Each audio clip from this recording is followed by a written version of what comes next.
अगर पृथ्वी सूरज जितनी बड़ी होती तो भारत से अमेरिका तक जाना नामुमकिन होता। करोड़ों किलोमीटर के महासागर, रेगिस्तान और जंगल होते। इंसान बिल्कुल छोटे होते और अपने ही स्थानीय समूहों में ही जीवित रहते। हर समूह अपनी दुनिया में ही जीवन चलाता। खेती इतनी बड़ी होती कि पूरा दिन काम करने पर भी खेत खत्म नहीं होते। शहर और इमारतें विशाल होती और तकनीक ज्यादातर स्थानीय स्तर की होती। व्यापार बस अपने ही इलाके तक होता।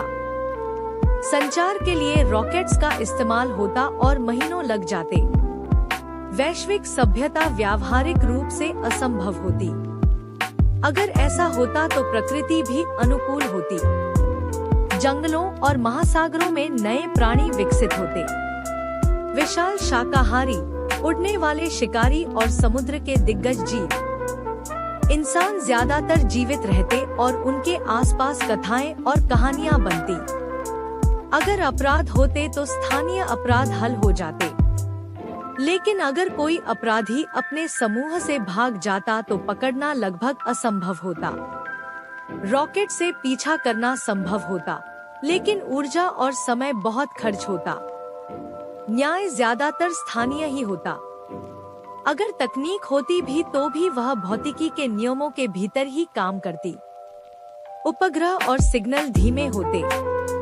वैश्विक समन्वय व्यावहारिक रूप से असंभव होता।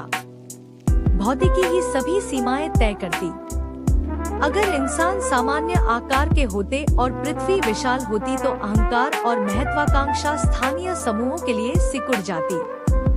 जीवन बस अनुकूलन और जीवित रहने के लिए होता। हर कदम भौतिकी के हिसाब से तय होता। अगर कोई भारत से अमेरिका जाता तो वह एक पीढ़ी का मिशन होता। संचार धीमा, यात्रा धीमी। स्थानीय समूह ही अपनी दुनिया बनाते और पृथ्वी करोड़ों किलोमीटर के क्षितिज के साथ। इंसान बस अपने ही क्षेत्र में जीवन जीते। अगर पृथ्वी इतनी बड़ी होती तो इंसानों के लिए हर कदम संघर्ष और भौतिकी के हिसाब से तय होता।